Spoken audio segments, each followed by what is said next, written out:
Hello, CNG 132. Welcome back to week 8. One of the weeks that I truly have the most fun showing students um, just the amount we take for granted by using Wi-Fi networks, and seeing if the networks themselves are good networks to be on. A lot of the places and businesses, Starbucks, I should say a lot of the coffee shops in general, um, places to eat, that's getting more popular, offer Wi-Fi, but is hopping on a Wi-Fi the best idea? And I'll give you basically a short story.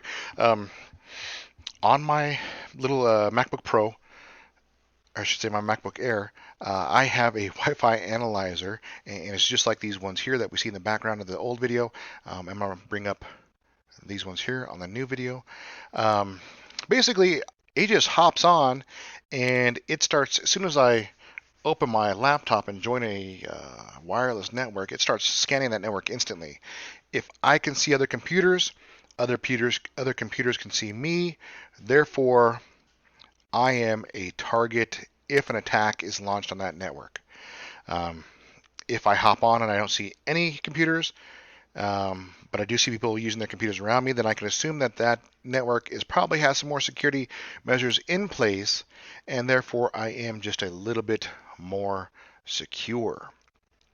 Because security is a big rule that we're trying to do in this class, and think about having the forefront of our brains as we do almost um, well, since the last 7 weeks of this course, basically, and we still have 6 weeks to go, 7 weeks to go. Let's take a look at this. This Wi-Fi analyzer by Zoltan Palegi, probably one of the better ones to use in Google Play. For myself, I have this on my Apple device. There's a free one and a paid one. I have the free one on my phone, the paid one on my laptop. Basically, they are just taking information and telling you what's around your laptop.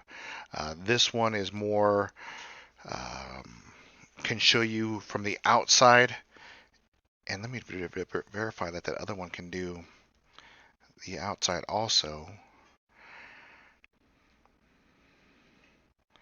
Nope, that one's LAN network analyzer. I have to look for my Wi-Fi analyzer for my Mac stuff, OS X. But basically, I would just go in to um, the, the Apple Store, and look for Wi-Fi analyzer, and they're just going to give me some. Let's see if we can't click this and get some pictures. So here we have a picture of the SSIDs and their signal strength. We can kind of tell where they are as we walk around. And for this exercise in the when I was on campus, I used to have the students walk around campus and try to find like rogue AP devices. You should not have an access point on campus that's like I think it was called like the Cubs, the Cub Den. Um, you shouldn't have an access point on campus that says the Cub Den, because that means that access point is plugged into the wall and giving Wi-Fi to any device that can attach to it. Here we have, moving on just a little bit, here we have some signal strengths as their different signal strengths. I think they're actually zoning in on just a few of these and looking at their, what is this? Their decibel, not their decibel, their frequency, and how strong they are if they drop connection.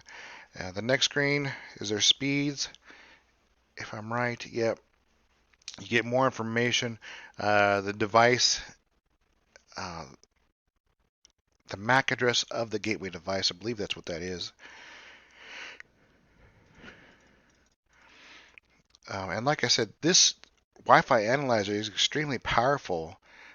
It gives the user a lot of information, and be sure not to cross that line and say, okay, it's okay to look, but not to tamper with the devices. So make sure you do just kind of look and browse, and not try to do anything else with the devices that you see, unless they're your own device. I mean, you can have two devices on the same Wi-Fi network.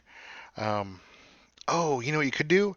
Let me see if I can do it here on this other screen. Um, where is it at?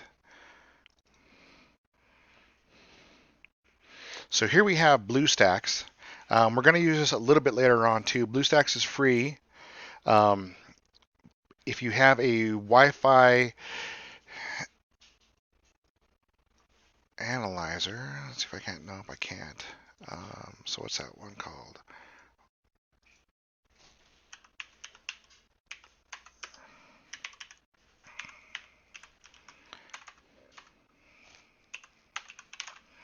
Wi-Fi analyzer.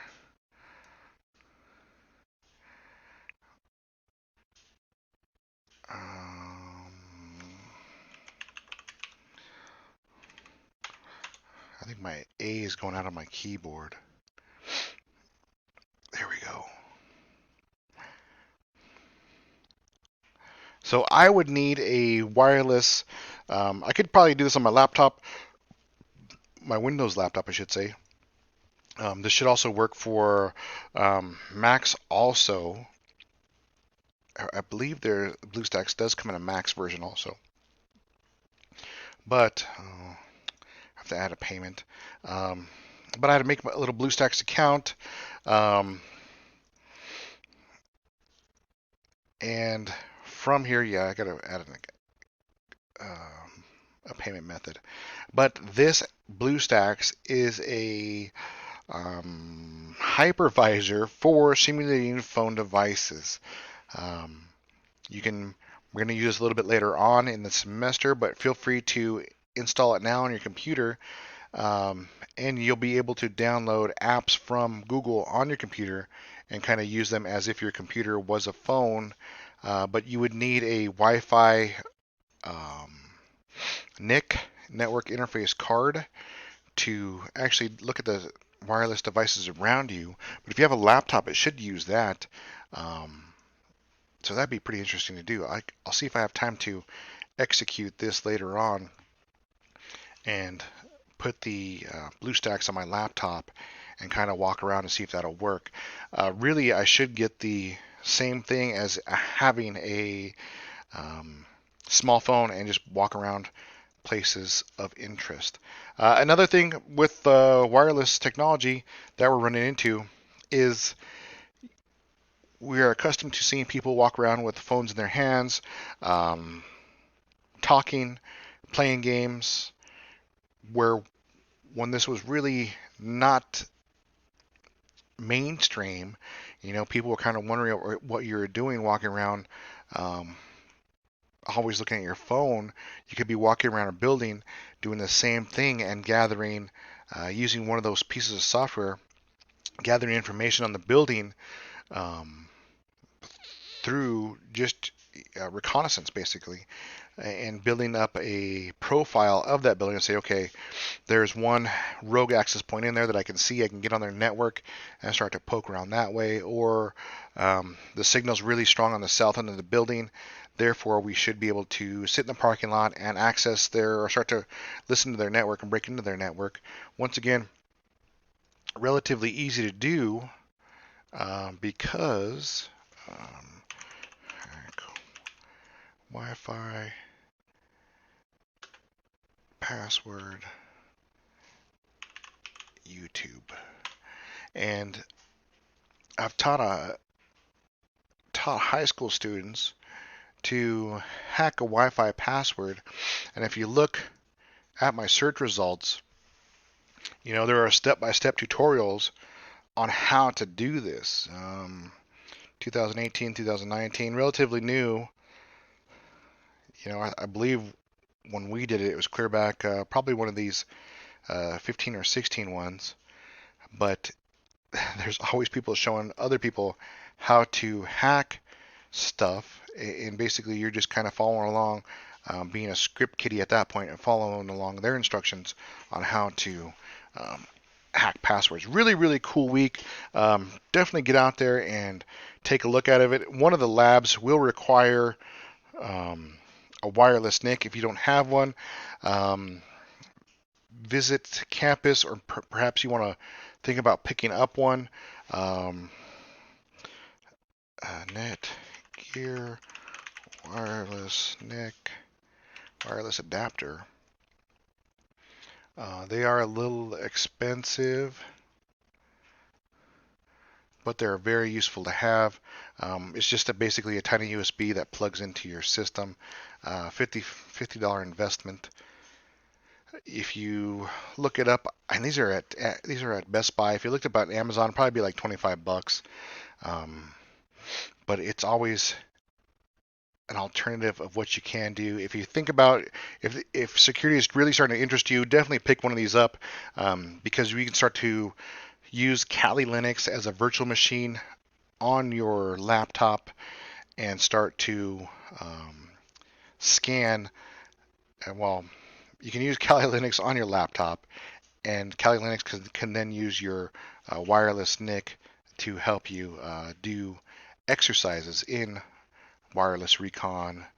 You can evaluate your own wireless network by doing Nmap. There's many things you can do with this, especially if security is starting to interest you. Walmart has one of the Netgears for $39, so I would assume that you can probably buy one on Amazon for cheaper than that. If you have any questions, oh, I forgot to mention this.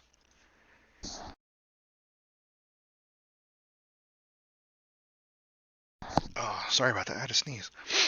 Next week is starting spring break. Larimer campus will be on spring break the 16th through the 22nd. Week 9. Boulder and Westminster will then work on week 9's material.